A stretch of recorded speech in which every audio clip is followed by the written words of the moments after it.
to Sports Scope, the most influential sports talk show in the nation.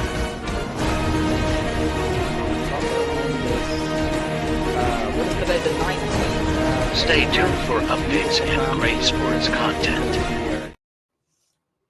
Hello, everybody. Welcome to Sports Scope. I'm your host, Robert Butler, on this 24th day. Got a great show for everybody tonight on the program. Got a solution. There's this running back pay issue. I looked at it. It really is an issue. It's something that I think it will be fair for both the organizations and the players. I've got a solution. I'll start that after the break. Plus, Jimmy Garoppolo passed all his physical. Now, I'll say this. He's going to be able to play and practice and training camp.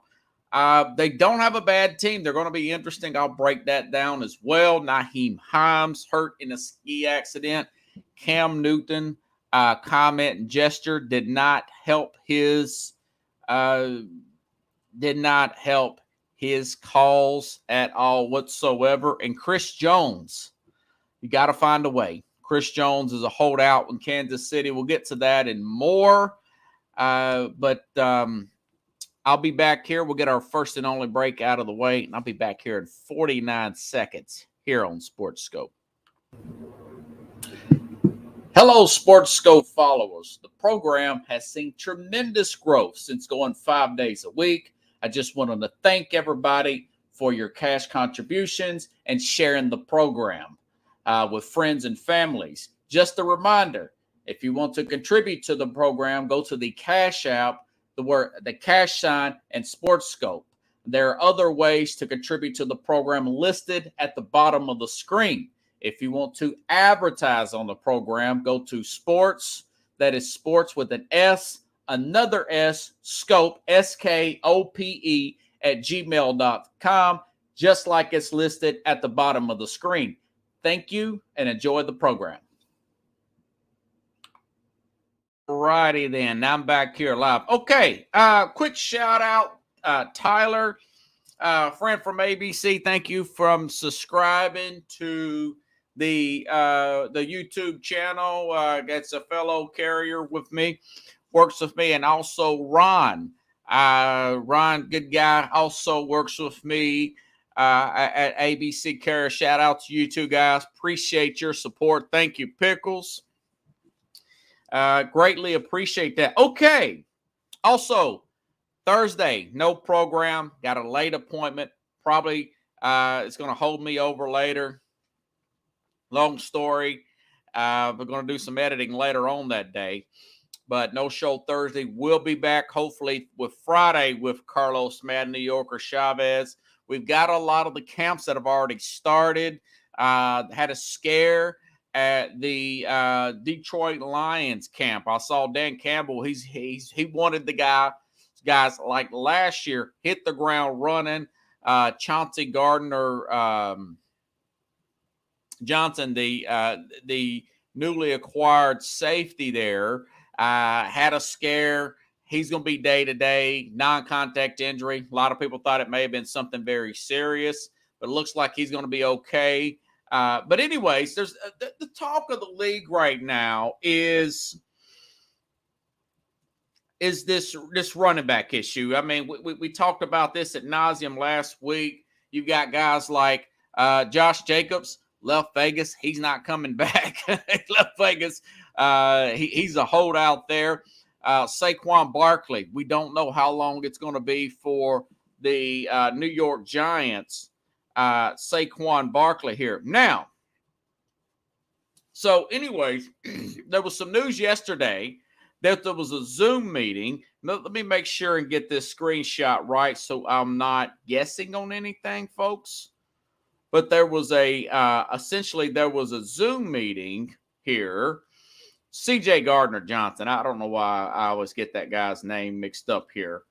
There was a Zoom meeting with running back stars Christian McCaffrey, Najee Harris, who's with the Steelers, J.K. Dobbins, with Baltimore, Nick Chubb, with the Browns, Derrick Henry here in Tennessee, Titans, Jonathan Taylor, Josh Jacobs, Saquon Barkley, Aaron Jones, Tony Pollard, Joe Mixon, Austin Eckler's Zoom meeting in collaboration with the NFLPA. All right. And it is about these salaries here. I was talking about Le'Veon Bell the other day. Le'Veon Bell held out the 2018 season. He was franchised for $14.4 million.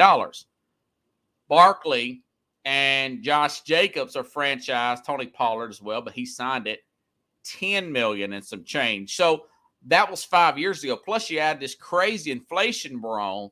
They're really losing a lot of money. Totally get it. The positions has been devalued, but the truth of the matter is, yes, these guys, as rookies, take a beating. Often, and I looked at this, the first player, Pickles, the first player to have running back to have 1,000 yards receiving and 1,000 yards rushing was Roger Craig, back in the day there. And that's the former San Francisco 49er. You also had guys like Marshall Faulk, Christian McCaffrey. I just mentioned Christian McCaffrey. Often these guys lead their team in both receiving and rushing. And, so I got to thinking about it, and you have guys like Dan Patrick. Dan Patrick pointed out the fact that you look at a guy like Chase Daniel. He's a backup quarterback in the NFL. Played about, 12 years? He's played 12 years. He started 5 games. He's been a backup for the rest of those games. This guy's made $40 million, the same as Derrick Henry, the Tennessee Titans, bell cow running back. I mean, just a running refrigerator with that beast-like mold he's got. They both made $40 million. One guy's played 5 games. The other guy's played for several years now, taking a beating there at running back. So I do get it, and I also understand the organization part of it when you got a guy like Steve Keim, former general manager from the Arizona Cardinals. I know he made a big mistake, and he says that the data shows that you don't get the kind of production in the second contract out of a running back than you do in the first contract. I got a feeling he was referring to David Johnson, who they later traded to the Houston Texans a few years later. Now, all that being said, I have a solution to really make it fair for these guys. I just mentioned the fact that the franchise tag's about $10 million. Let's use that as a whole number. I think now there's already bylaws in the NFL collective bargaining agreement for likely incentive-based packages and incentives that hit the cap this year, and unlikely incentives and whatever that a player hits. If he goes hits beyond that, the player get that money this year, but it won't affect the team till next year. Here's my thing: this league making a lot of money. You've got billionaire owners, and I simply think that a player should get a base salary. Say for example, let's do a round number of $10 million, and those incentives can go up to $20 million additional dollars, and that $20 million additional dollars would not count towards the salary cap. I think it would be fair. And you say, well, I'm saying that for guys in second contracts. Now, if you got a rookie, for example, and you still have that rookie wage scale, but these incentives would be based on, for example, they would be based on rushing yards. They would be based on catches. They would be based on receiving yards for running back. They would be based on essentially they would be based on how many downs this player plays. You hear the term, you have a 2-down running back or you a 3-down. If you're a 3-down back, that means you can play on passing downs. You can catch the ball. You can pick up the blitz. I think these players up to $30 million total. The $10 million will count towards the cap, for example, like a guy like Saquon Barkley.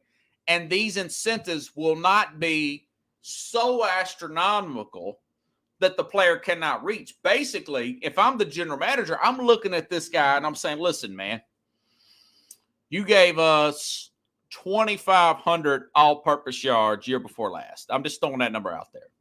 If you hit that and you play every game, you're going to make roughly $30 million this year. We only have to eat 10 of it. That 20 of it is non-cap money. You say, well, why 30? Well, 30 is more than any receiver's making. That's more than any receiver's making. Why not over 30? Because you do not want a guy like a Jerry Jones who could use that as loopholes to get around the cap. Anything over that will hit your cap. And to be fair, that'll hit your cap both years because you'll have guys like Jerry Jones trying to get around the system. Do you guys remember that time, Pickles, when Jerry Jones, they had the one uncapped year before a new CBA come about, and he signed all these contracts and he wasn't supposed to, but he did it. And they ended up getting some trouble for it. Cowboys and another team did. But I do think it's fair for both parties to do this. Now, like I said, you give these incentives, downs played, and what that does is that keeps these running backs motivated too. That keeps them motivated. That said, listen, man, you can't mail it in now that you signed your contract. You'll see a lot more guys do like a Curtis Martin per se, and like who was it? Bill Parcells told him. He said, listen, man, when you get out of that huddle, you have no idea who's going to get in there. You never know who's going to. You better make sure you're hurt when you get out of that huddle. So I think, this could be an edit to the CBA. Probably won't happen. But, yeah, Pickle says guys like Ray Rice, these guys often would lead their team in receptions and rushing yards. When you got a young quarterback here, a rookie quarterback, the first thing a really good offensive-minded head coach wants to do, and sometimes defensive-minded head coaches want to do, they want to get the best running back they can possibly get behind this guy. And that running back, and air quote, that tight end per se, will be the best friend of this young running back. That's what you want to do. You want an Aaron Foster. You want a Ray Rice. You want a Roger Craig. You want a Thurman Thomas. It used to be when I was growing up in the early 90s, everybody wanted to be Barry Sanders. When we played at school in PE, I would dig my feet into the ground like a Barry Sanders and do the spin move and the 360 and see if we can juke out the other kids on the playground. It was fashionable to want to be a stiff arm and Walter Payton or an Edmund Smith who could get low and run over a guy bigger than he is. A Thurman Thomas who could catch the ball out of the backfield. So now it's not so much here. And these guys, they made some good points. I do think that, for both parties, just put those incentives and don't make them so astronomical. Now, you can't make them super easy either, but don't make them so astronomical. The player's not going to be able to get them. The base salary would be guaranteed. It would be part of the guarantee. But you put the carrot on the stick. You keep the guy working hard. And your guys like a Christian McCaffrey, for example, he would get you 20. He would probably get $25 to $30 million. And nobody's losing sleep because of the cap is not getting destroyed. So I think that's more than fair. Quite frankly, again, when you got a guy like Derrick Henry who's made $40 million versus a backup quarterback who's played 5 games in 12 years, that is an issue, because we know that these guys are taking a beating. And we know often that these guys' production goes down on the second contract, and they are a big part of a quarterback's growth in most sequences. Now, everybody wouldn't have to pay that, but not everybody's got Patrick Mahomes as quarterback where you don't need a running back. Most teams have an average guy like a Ryan Tannehill that has to have that help at that running back, and we should rightly compensate these guys. I don't think it's asking too much. And you're not getting killed on the cap. That should be uncapped, and anything over whatever the top receiver, and that would change every CBA, and obviously it would change year to year because when new contracts come out, it would change just like any other market. I think it's catches. Pickle says catches, yards, touchdowns. You could throw touchdowns in there. You could throw downs played because is this guy a 3-down back or is this a 2-down back? I've always thought Derrick Henry, for example, could be a 3-down back. He's been shown to be a 3-down back when they actually threw him the ball. Does he have the best hands in the world? Like a McCaffrey or a Fault? No. But he has caught the ball out of the backfield. For example, he took one about 60 yards against Cincinnati last year and went in for a touchdown. That was after Tennessee was way down and they finally started getting creative with the playbook. Hopefully they'll throw the ball more this year. Best of luck to the running backs here. Got to show these guys a little love. Can't go too far the other way. I just want to be fair. Okay. All righty then. In other news, Jimmy Garoppolo. DeAndre Swift. Yeah, Pickles. He could be great with Philadelphia behind that line. Jimmy Garoppolo, I was really surprised. Speaking of Vegas, Josh Jacobs is a no-go. But I was very surprised. Jimmy Garoppolo passed his physical, and now he will play. He's going to be with the Raiders for training camp, which is huge. Now, I started looking at, listen, if, you've got a guy in Garoppolo, I get it. He's hurt all the time. Not going to argue with you that. But I'll say this. He's used to Josh McDaniels. Him and McDaniels have been working together since he was drafted. Remember, he was drafted to the Patriots. McDaniels was that offensive coordinator there. Belichick wanted to keep him. Now, that being said, the fact that he is Jimmy Garoppolo, how long is he going to stay healthy? Your guess is as good as mine. But other than the Garoppolo debacle, because listen, yeah, he's healthy, but if he gets hurt again, which they don't have the best guard in the world, they're not really great at center. They got a pretty good left tackle, Colton Miller. He's pretty solid. But you got Brian Hoyer back there who's running like he's in quicksand. So that's not good. But if you're a Raider fan, you got to look at it and say, okay, yeah, Jacobs is probably going to hold out for a minute. But at receiver, you still got Devontae Adams, who they didn't trade. Jacoby Myers, a very good red zone threat here. Underrated player coming out of New England here. You still got Hunter Renfrow. Really good third down guy, short yardage, slot guy, Hunter Renfrow. Throw in an Austin Hooper there at tight end. They signed him. But here's the big one. Michael Mayer. Michael Mayer is the tight end that the rookie they got out of Notre Dame in the second round, who a lot of people had projected. Some had him as the first tight end off the board where Kincaid went to Buffalo. Instead, he falls down to the second round to the Raiders there. So they've had a pretty good offseason, not to mention the fact that they did get a very good defensive lineman in Tyree Wilson. Now, he's got a foot issue. He's got a foot injury.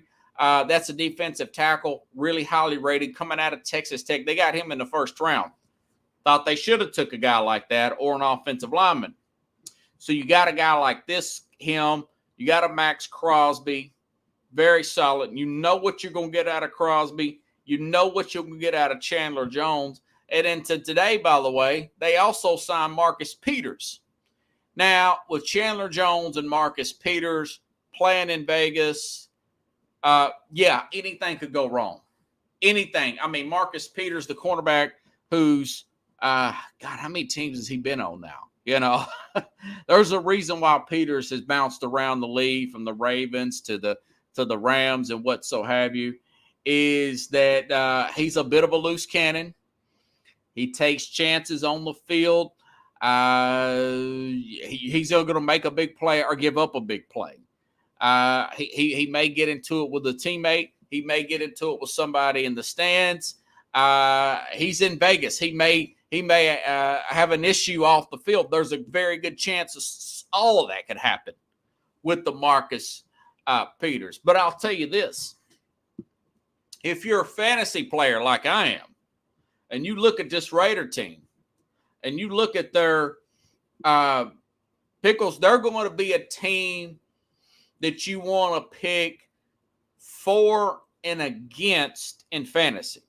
With those players on offense and a Garoppolo, they're going to have a lot of games like they had last year, for example, and maybe they'll have some games where the defense does show up with a Chandler Jones and a Max Crosby and a Tyree Wilson and a Marcus Peters on the back end. Not enough, though, for the Raiders.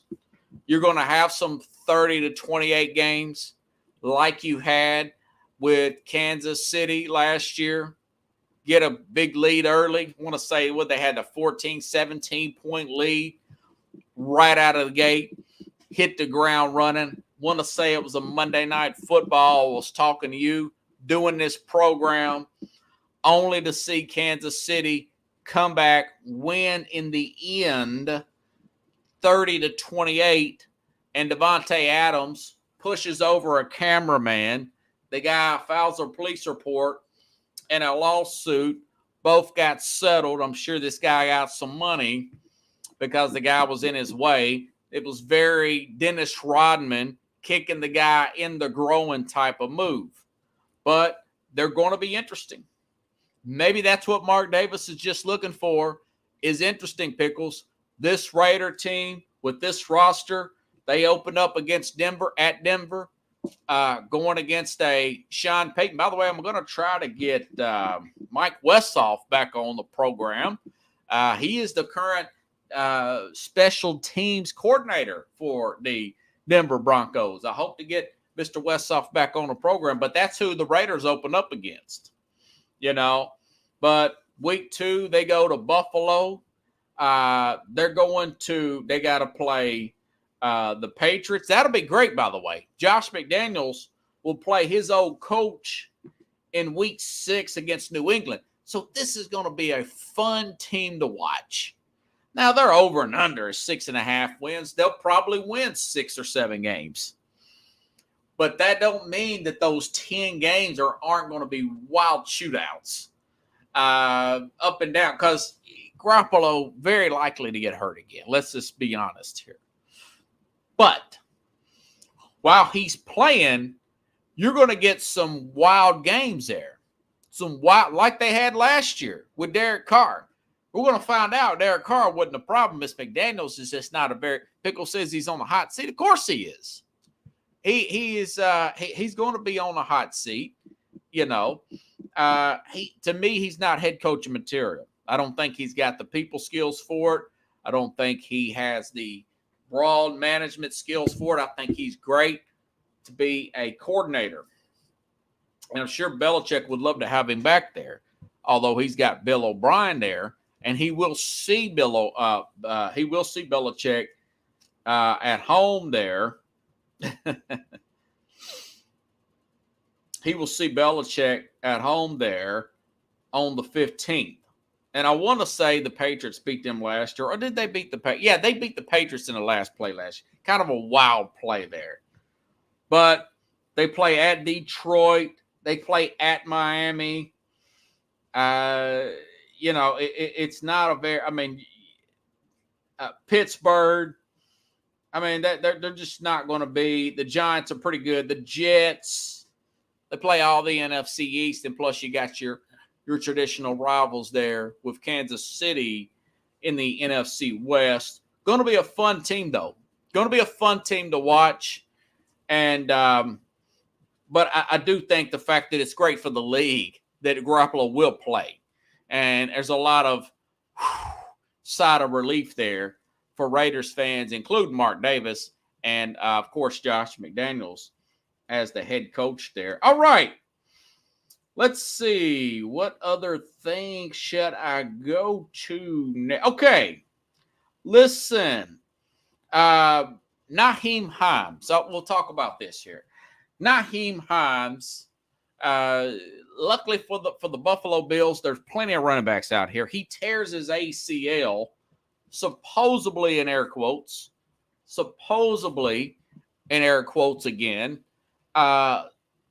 Stationary on a jet ski while someone hit him in another jet ski and knocked him off towards ACL. I don't believe that for as much as you do.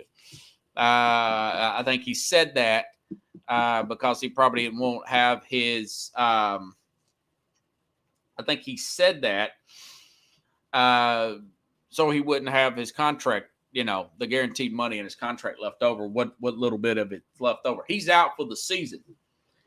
And, I was watching Outer Banks.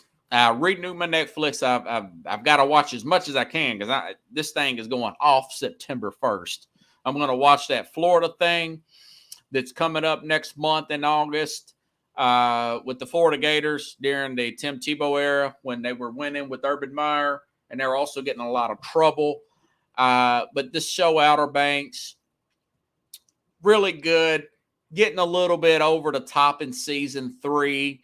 There was a scene in the opening episode where they're playing Truth or Dare. You got these teenagers that are stranded on this island to open up the season, and it's very beautiful island. It looks like it was shot in the Caribbean somewhere. Really exotic looking on the HD TV, and one of the actors he jumps off a cliff as a dare, and I thought to myself, man, I hope that actor didn't do that. I hope that was his body double, a stunt man that does that. And like I said before, on this program about a month ago, when we had that submarine submission, there's a lot of stuff we see on TV that looks fun, grandizing, exhilarating. You see it. I was telling somebody the other day, I might have been telling you all the audience, I was watching a guy on TikTok the other day. He was jumping out of an airplane, and he was live streaming it, and he was actually going towards the ocean, and he pulled it back in. He pulled it back in, his parachute, and he went on the ground. And you could call me chicken bleep, whatever you want to call me, from somebody who's busted his head multiple times, multiple car wrecks, broken my arm, you name it, playing around, roughhousing, scarred my face up in a skateboard accident. This stuff like water skiing, mountain climbing, Ben Roethlisberger, Pickles. Remember that? He used to ride a motorcycle and act like he's a big tough guy when he's 23 without a helmet on. Until the next year when he had a wreck, a low speed wreck, and that shook him up. That got his attention real quick.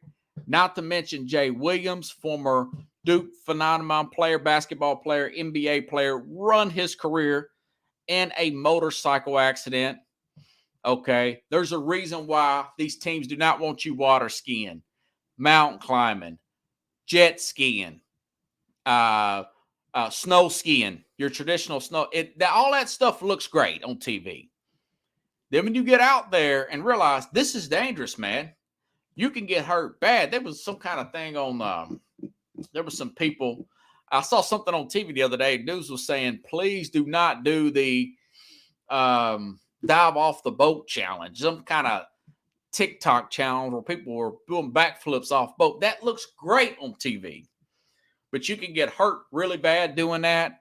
Not to mention what's in that water. Those it's so much stuff here. When you're doing these type of things, it looks fun.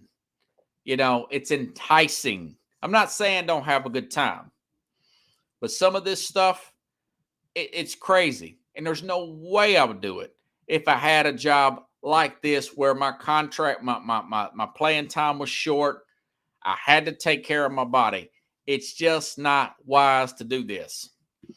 Not to mention it. So my guess is he probably was out water jet skiing and then he had an accident. You know, I got a friend of mine now, Stephen, if you're watching, you know, he had a jet ski accident when he was 11 years old. He's still feeling that.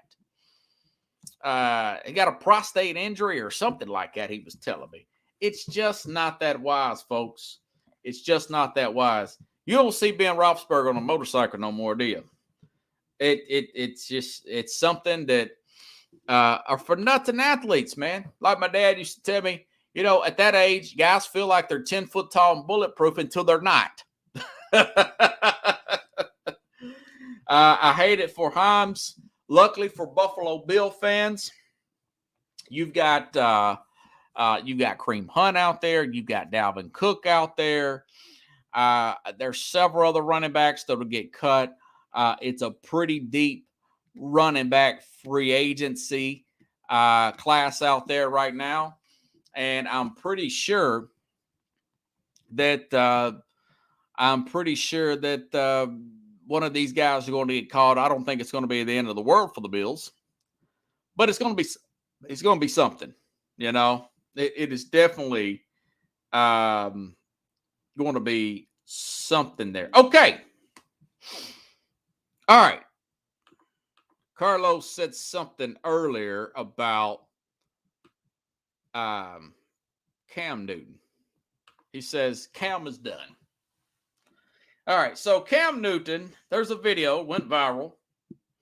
I'll read the screenshot first, and then I'll play the video. Okay. Cam Newton, where is this at? Okay. This was from ML Football, but this is all Complex Sports put this out. A fan, a teenager, Cam's 34 years old, unsigned, by the way. A fan says, kind of doing a little banner with Cam Newton. He said, how many rings you got? We got the same amount. Cam Newton, former NFL, I'm reading this tweet here. Former NFL Cam Newton MVP said, none. But we don't got the same bank account from Complex Sports. Now, let me play the soundbite on that, and then I'll explain this in a little bit more detail here in just 1 second. Here we go. Yes. I met you. Yes. No, yes. Not me. Yes. I met you. Where? Tell me about it. Show me a picture. Show me a picture. I got an autograph. Show me a picture. How many rings you got? Nine. I got a question. Nine. Oh, shit. We got the same amount. No, but we don't got the same bank account.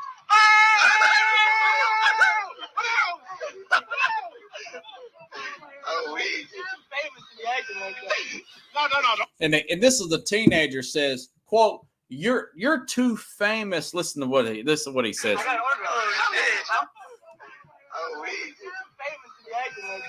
The teenager says, you're too famous to be acting like that.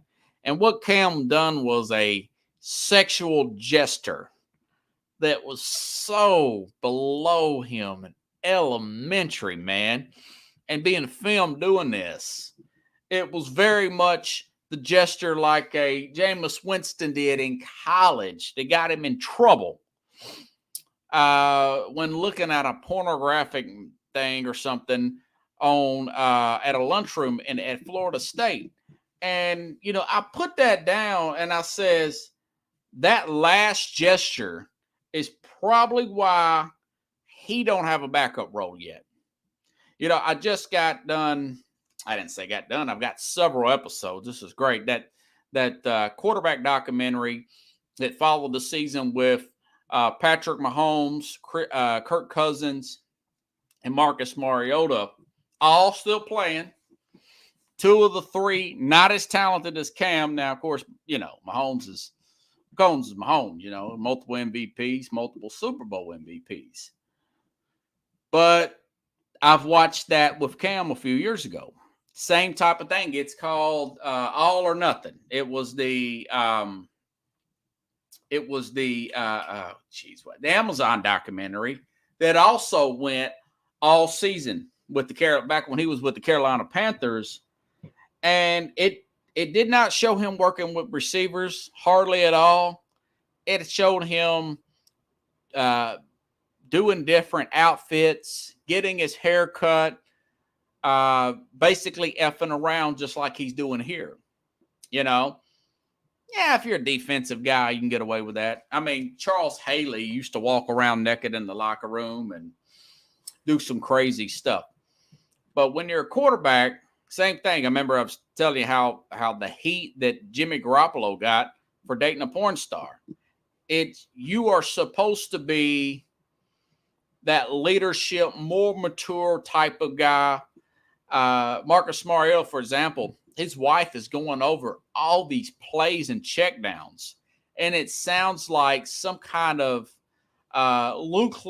nuclear launch codes. Z26XY drag 29. He's like, okay.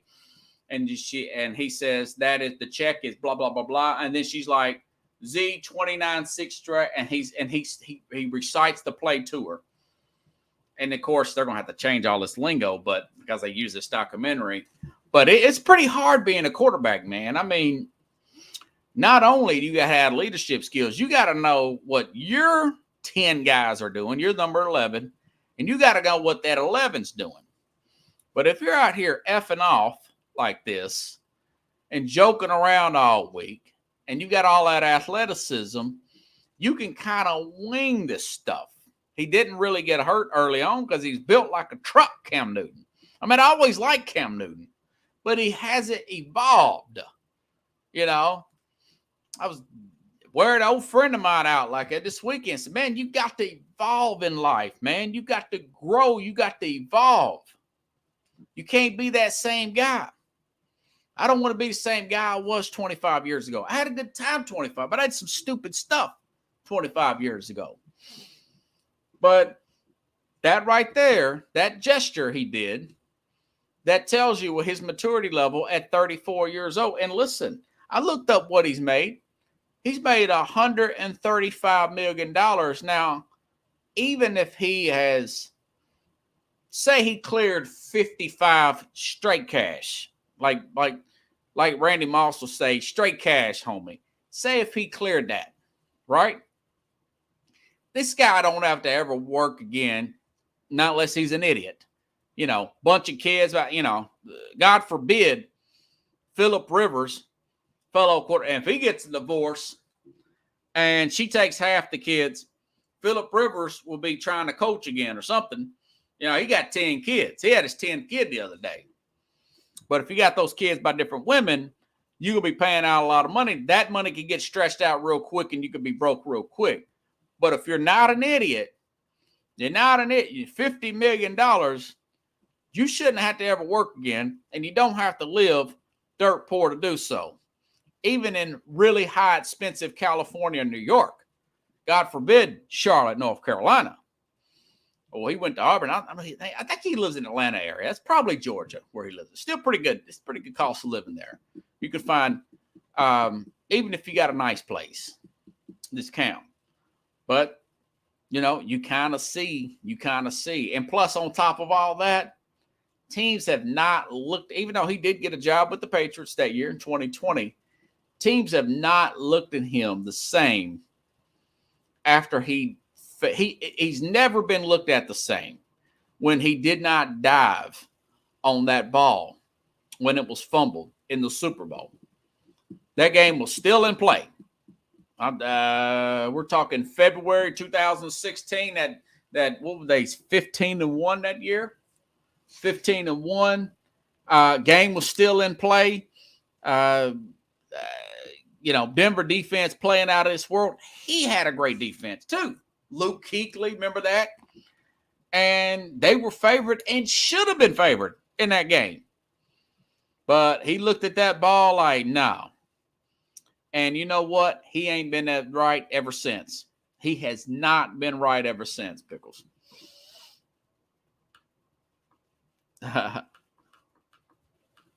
Jimmy G, Mac Jones, or Garoppolo, motorcycles. The rest of the develop can never left Auburn. That's true, Pickles. That is true. But I tell you, man, that dude is something else. Okay, in other news, speaking of holdouts, now, and by the way, here's Jason Whitlock. Jason Whitlock, who is always a truth serum guy. He says the problem with social media is this is being presented as a good look for Cam Newton, a supposed lion wrestling with a squirrel. Yeah, this dude's like 17, 18. And he's saying this. I mean, that's a great comeback, but the gesture at the end, that tells you his maturity level. It's a good sign of why he don't have a ring. Okay. Chris Jones.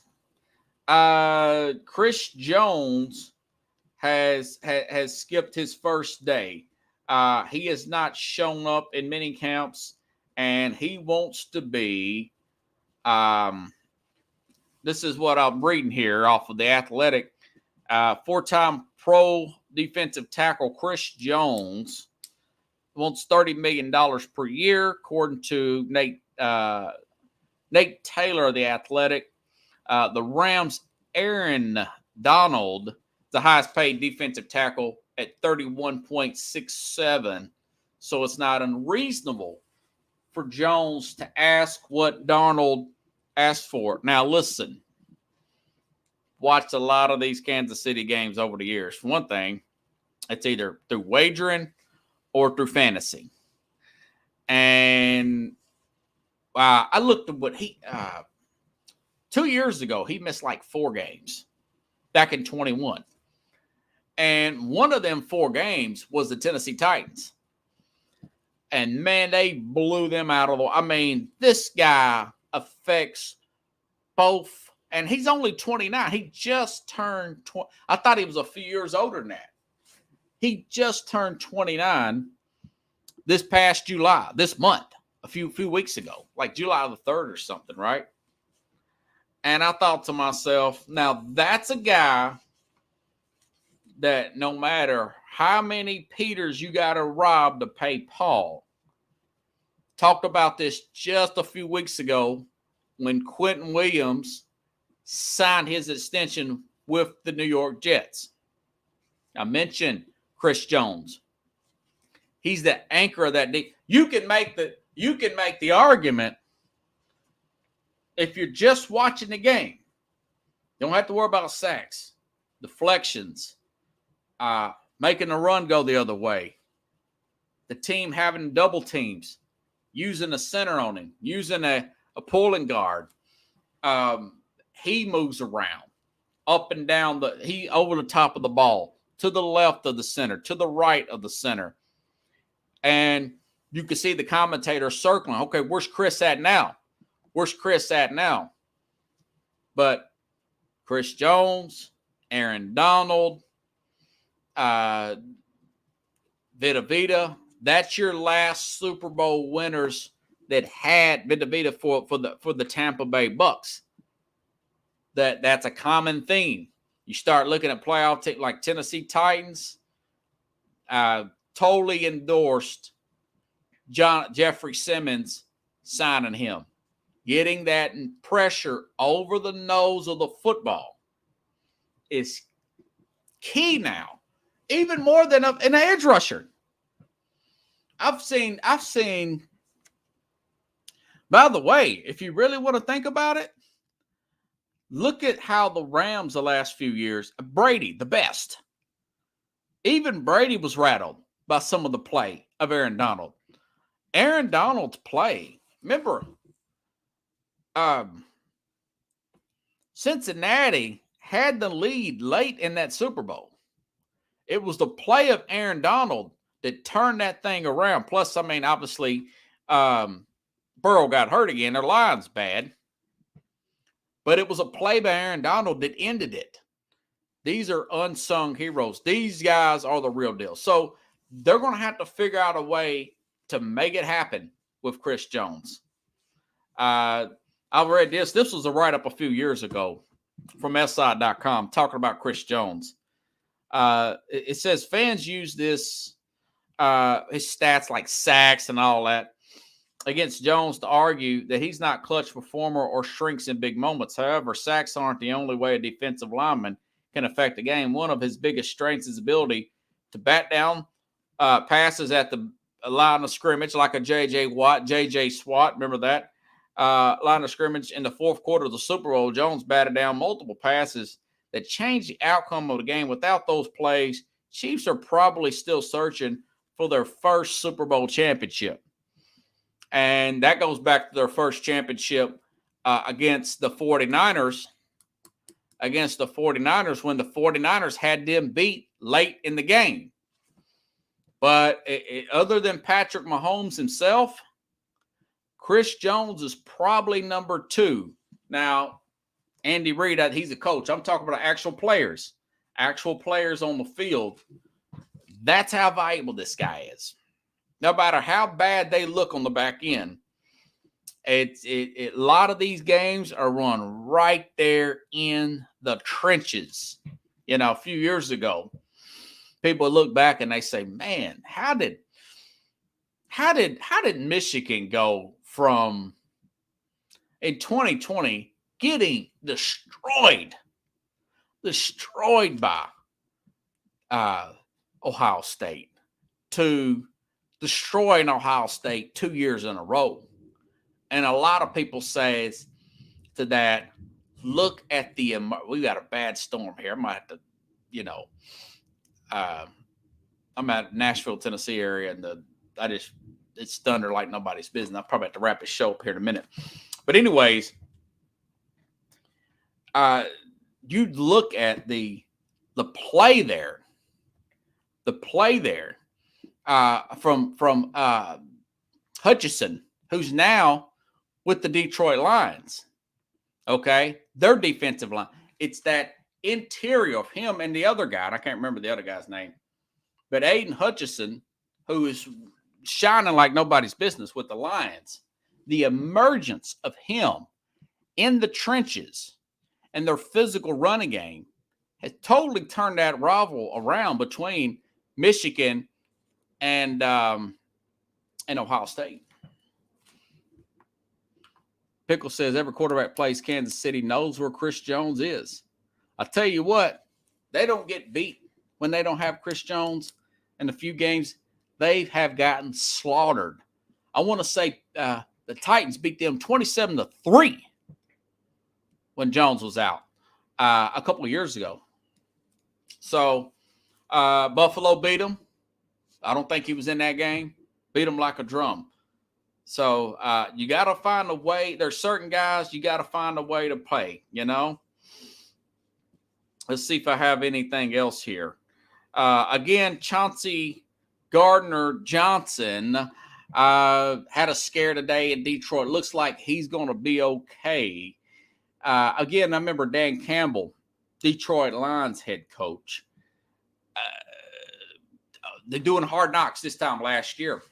And the players were looking at him funny when he was all out, day one, pads on, popping pads. He says, listen, I know you guys are looking at me crazy, but studies say that our injuries will be way down if we hit the ground running. If we do not do these light practices and ease in, we need to get those calluses built up as soon as possible. And you look the way they played down the stretch. Now, they had a hiccup against Carolina, but remember, they did knock out a very urgent Green Bay Packer team there at the end. Finished very strong. 1-6, and I think they finished with the winning record. and they're favored to win the NFC North now. He was doing some kind of wild exercise yesterday, doing ups and downs, and really getting these guys wound up. Now, I just can't wait to see them. They're going to play this team. Now, I'll tell you what, if Chris Jones is a holdout, Pickles, if he's a holdout with Kansas City, I think Kansas City's going to pay him. Don't get me wrong. They're going to figure out something. I don't know. It's 6.5 points. I could see Detroit upsetting them. And this is part of my thing about Kansas City. You know, I said that I think they're going to take a step back this year. We start winning like they have. Everybody wants to get paid. You know, you get guys like Kels. He's going to be 34 this year. You know, they let Orlando Brown walk. I wouldn't have done that. Maybe they're fill in. They think that they've got somebody. We'll see how that works out. Because they did not get Laremy Tunsil. Okay. They got a right tackle. They didn't get that left tackle, you know. And then now you got this issue with Chris Jones. We'll see. We'll see how that thing works out.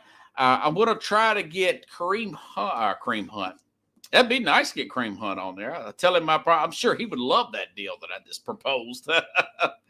I've sent Kareem Blackston, guy I used to work with him out of buildings, see if he wanted to come on and talk about the Titans tomorrow. If not, I've got plenty of college stuff that's on the horizon. We've got training camps going off everywhere. There's plenty of sports stories.